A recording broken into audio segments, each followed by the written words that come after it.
Syekh Siti Jenar difitnah. Dalam banyak referensi nama dari Syekh Siti Jenar, banyak sekali julukannya, yaitu sampai 16 julukan yang melekat pada tokoh sufi ini. Makna dari nama Siti Jenar sendiri adalah tanah merah. Nama asli Syekh Siti Jenar yaitu Sayyid Hasan Ali Al-Husaini,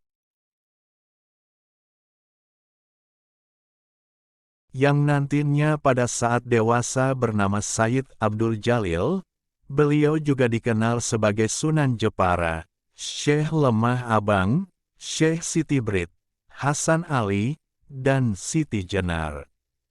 Syekh Siti Jenar merupakan sosok yang menjadi kontroversi karena pemikirannya yang dianggap menyesatkan umat oleh para wali penyebar agama Islam di Nusantara pada zaman itu. Syekh Siti Jenar lahir di Persia, Iran, pada tahun 1404 Beliau masih dipercaya keturunan Nabi Muhammad SAW. Dari keturunan Fatimah dan Ali bin Abi Thalib. Sejak kecil Syekh Siti Jenar berguru kepada ayahnya yaitu Sayyid Solih di bidang Al-Quran dan tafsirnya.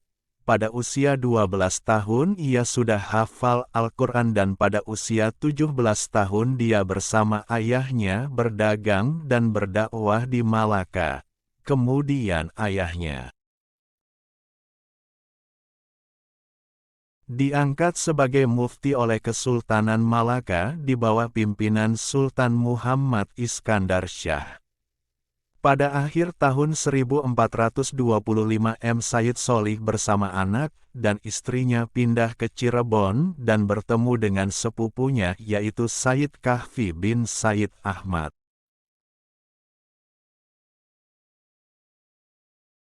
Yang mempunyai kedudukan sebagai mursyid tarikah dari sanad Utsman bin Affan sekaligus penasehat agama Islam Kesultanan Cirebon.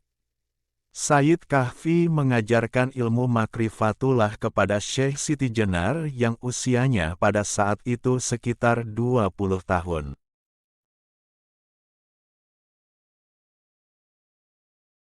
Kitab yang dipelajari Syekh Siti Jenar muda kepada Sayyid Kahfi adalah Kitab Fusulul Hikam karya Ibnu Arabi, Kitab Insan Kamil karya Abdul Karim Al-Jili, Ihya Al-Ulumuddin karya Al-Ghazali, dan banyak lainnya. Sedangkan dalam ilmu fikih Islam,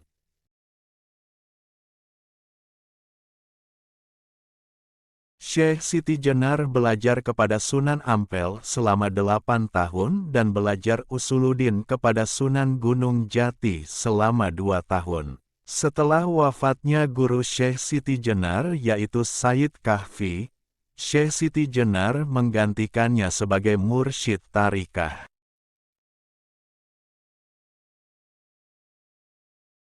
Al-Ahadiyah sanad dari Utsman bin Affan dengan banyak murid yang belajar kepadanya.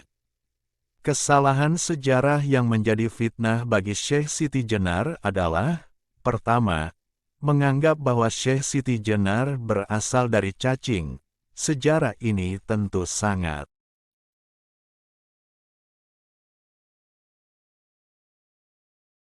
bertentangan dengan akal sehat manusia dan syariat Islam. Tidak ada bukti referensi yang kuat tentang hal itu.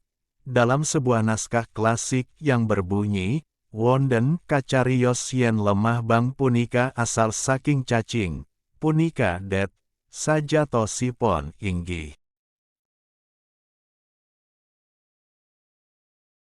Pancen manungsa darah alit kemawon, griya ing dusun lemah bang. Yang artinya, adapun diceritakan kalau lemah bang, Syekh Siti Jenar, itu berasal dari cacing, itu salah. Sebenarnya ia memang manusia yang akrab dengan rakyat jelata, bertempat tinggal di desa Lemah Abang. Kedua, Ajaran manunggaling Kawula Gusti yang dikenal sebagai ajaran yang sesat. Cak Nun berkata, sebenarnya bukan ajarannya yang sesat, tapi pemikiran kita yang tidak sampai pada pemikiran tersebut karena tingkat makam yang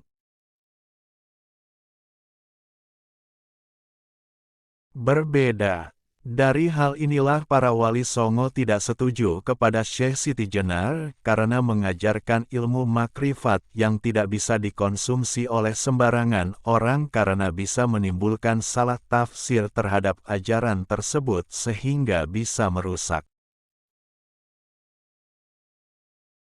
penyebaran agama Islam di Nusantara pada saat itu. Ketiga, dalam beberapa buku diceritakan bahwa Syekh Siti Jenar meninggalkan salat, puasa Ramadan, sholat Jumat, haji, dan sebagainya. Syekh Burhanpuri dalam risalah Burhanpuri halaman 19 membahasnya.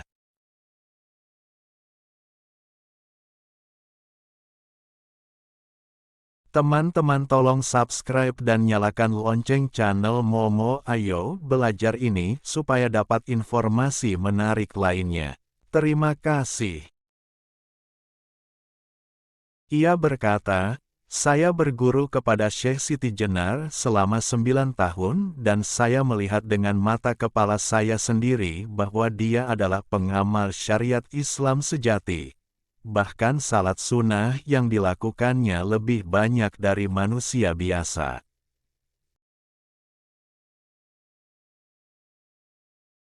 Tidak pernah bibirnya berhenti dalam berzikir menyebut nama Allah SWT dan membaca sholawat kepada Nabi Muhammad SAW.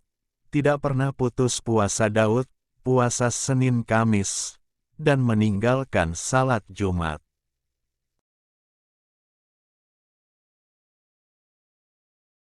Keempat, meninggalnya Syekh Siti Jenar dengan hukuman mati oleh para wali songo merupakan cerita fiktif yang ditambahi agar menjadi dahsyat dan menarik ceritanya, karena tidak ada referensi yang primer dan kuat yang menyebutkan hukuman mati kepada Syekh Siti Jenar. Berdasarkan riwayat para habaib, ulama, kiai dan ajengan yang ilmunya terpercaya, mengatakan bahwa Syekh Siti Jenar wafat di pengimaman Masjid Agung Cirebon dalam keadaan bersujud pada waktu melaksanakan sholat tahajud.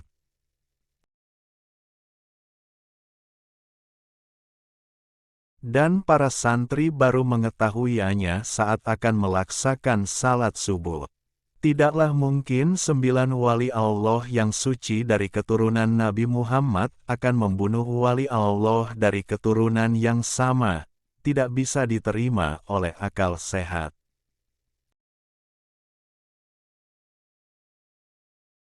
Penghancuran sejarah ini menurut ahli sejarah Islam Indonesia, yaitu Asyumardi Asra, adalah upaya Belanda dalam memecah umat Islam agar selalu bertikai antara Sunni dan Syiah, antara ulama syariat dan ulama hakikat.